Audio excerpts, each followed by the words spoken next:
রহমতুল্লাহ বারাকাতু।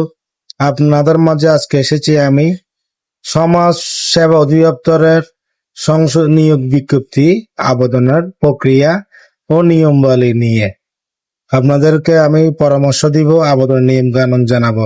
সমাজ সেবা অধিদপ্তরের নোটিশের মধ্যে আপনারা এই সার্কুলারটি পেয়ে যাবেন, যেখানে আপনার কয়টি পদে সার্কুলার দিছে এবং কোন কোন পদে অ্যাপ্লাই করার জন্য কি কি যোগ্যতা, কি কি স্কিল, কি কত টাকা, কোন পদের জন্য কত টাকা লাগবে সেটি আপনারা জানতে পারবেন। এখানে আপনি কোন লিঙ্কের মাধ্যমে অ্যাপ্লাই করবেন সেটা এখানে দেওয়া আছে, আপনারা নোটিশটি ভালো করে পড়বেন। অ্যাপ্লাই করার আগে সম্পূর্ণ বিজ্ঞপ্তিটি পড়ার হচ্ছে প্রথম কাজ, হচ্ছে ফরজ। ভালো করে না পড়লে আপনারা জানতে পারবেন না।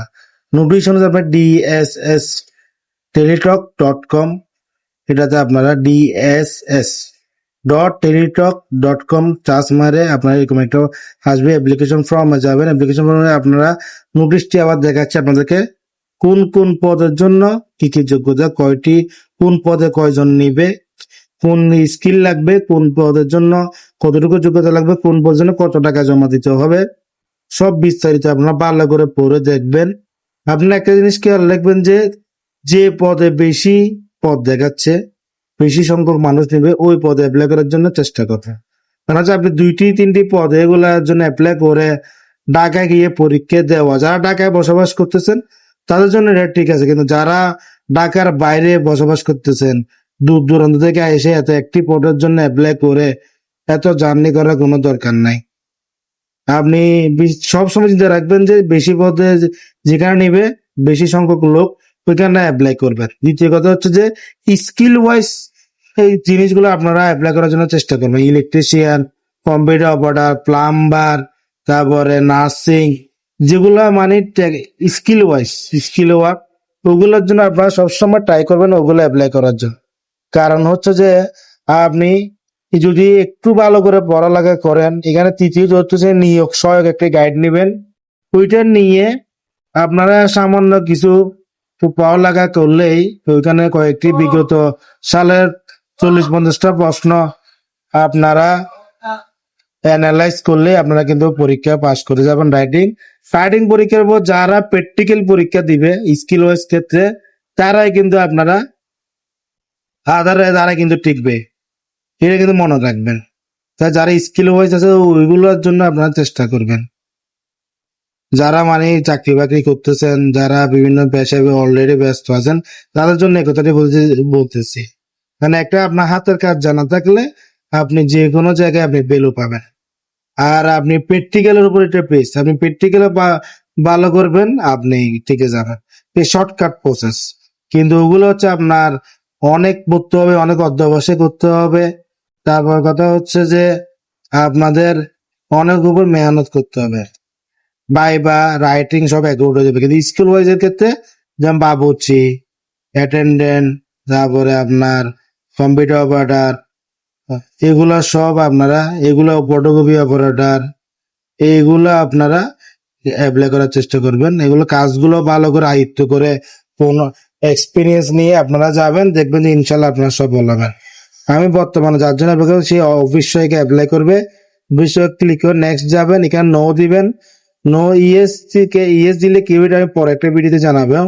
নো দিয়ে এগাবেন অ্যাপ্লিকেশন নাম Bangla, father's name English, father name বাংলায়, mother's name Bangla, mother's name English, date of birth, তারপরে nationality, religion, gender, national ID card, birth certificate, passport, তিনটা থেকে যে কোনো একটি দিলে হবে। তা আপনার ফর্মটা ভালো করে দেখেন, এগুলো আপনার না পারার কিছু নাই। একটি খুবই সিম্পল ফর্ম, এখানে কোনো জটিল কিছু নাই। আপনার তথ্যগুলো বাই একটা থেকে একটি আপনারা একটির পর একটি আপনারা কি লিখে যাবেন। বাংলা যেটা নিকুশ ফন্ট, কন্ট্রোল অন্ডার বি, ব্যাটের বি ক্লিক করে নিকুশ ফন্টে লিখবেন। যে নহলে অন্যান্য ফন্টে লিখলে, অন্যান্য গিয়াতে লিখলে আপনার সাপোর্ট করবে না। নিকুশ ফন্টে লিখতে হবে, কন্ট্রোলটা বাংলাদেশের বি দিলে হয়ে যাবে। এগুলো সব দিবেন। মোবাইল নাম্বার 2বার দিবেন, একই মোবাইল নাম্বার 2বার দিবেন। নাম্বার এটাতে আপনার SMS, পরবর্তী মোবাইল যোগাযোগ সব এটার মাধ্যমে। মেল আইডি দিবেন, মেল আইডি বাধ্যতামূলক। এখন থাকলে কোটা দিবেন, না হলে নো দিবেন। ডিপার্টমেন্ট স্টেটে হচ্ছে যে যারা অলরেডি এই মন্ত্রণালয়ে চাকরিরত আছেন তারা ইয়েস দিবেন, নাহলে নো দিবেন। ডিপার্টমেন্ট স্টেট মানে অনেকে মনে করেন যে বিভাগীয় প্রার্থী মানে হচ্ছে মানে ওই বিভাগে আপনারা জেলা বা ঠিকানা কিনে এটা আপনারা মনে করেন, কিন্তু না। আপনার মানে ডিপার্টমেন্ট স্টেটে যারা সমাজ সেবা অধিদপ্তরে অলরেডি বিভিন্ন পেশায় চাকরি করতেছেন তারাই একমাত্র ইয়েস দিবেন, অন্য সবাই নো দিবেন। ডিপার্টমেন্ট স্টেট হচ্ছে যে এই মন্ত্রণালয়ে আগে চাকরি করছে কিনা, তারপর এসএসসি রোল নাম্বার, তারপর পাসিং ইয়ার, জিপিএ পয়েন্ট, কি নিয়ে পড়ছেন, বোর্ড, আপনারা সব এগুলো দিবেন। তারপর হচ্ছে এইচএসসি দিবেন, যেহেতু অফিস সহায়ক এটা আপনারা এইচএসসি দিবেন। এসএসসি এইচএসসি এতটুকু দিলে হবে, গ্রাজুয়েশন মাস্টার্স এগুলো দেওয়ার দরকার নাই। এত এগুলা দিলে ওরা আপনাকে অবমূল্যায়ন করবে। তারপরে আপনার এই কোডটা দিবেন, কোডটা দেওয়ার পর আমি এগুলো চেষ্টা করেছি কারণ হচ্ছে নিরাপত্তার ব্যাপার, হ্যাঁ। আর ইউটিউবের দিক নির্দেশনার জন্য আমি এগুলা ব্লার করে দিতে হয়েছে, কিন্তু ফর্মটা খুবই সিম্পল ফর্ম। সব আপনার ছবি দিবেন 300 পিক্সেল বাই 300 পিক্সেল, ফটোশপ দিয়ে কেটে সেভ করে নেবেন। আর সিগনেচার দিবেন 300 পিক্সেল বাই 80 পিক্সেল দিয়ে তারপর সাবমিট দিবেন। এটা অবশ্যই মনে রাখবেন, 300 বাই 300 পিক্সেল। আপনারা কিন্তু অনলাইন থেকে এটা কিন্তু এডিট করে নিতে পারেন। অনলাইন বলবেন যে ফটো এডিট বা ফটো ক্রপ, এটা দিলে আপনার 300 পিক্সেল বা 300 পিক্সেল আর 300 পিক্সেল বা 80 পিক্সেল সিগনেচার ক্ষেত্রে আপনারা সেভ করে যে পিজি ফরম্যাটে ব্রাউজ করে দিবেন।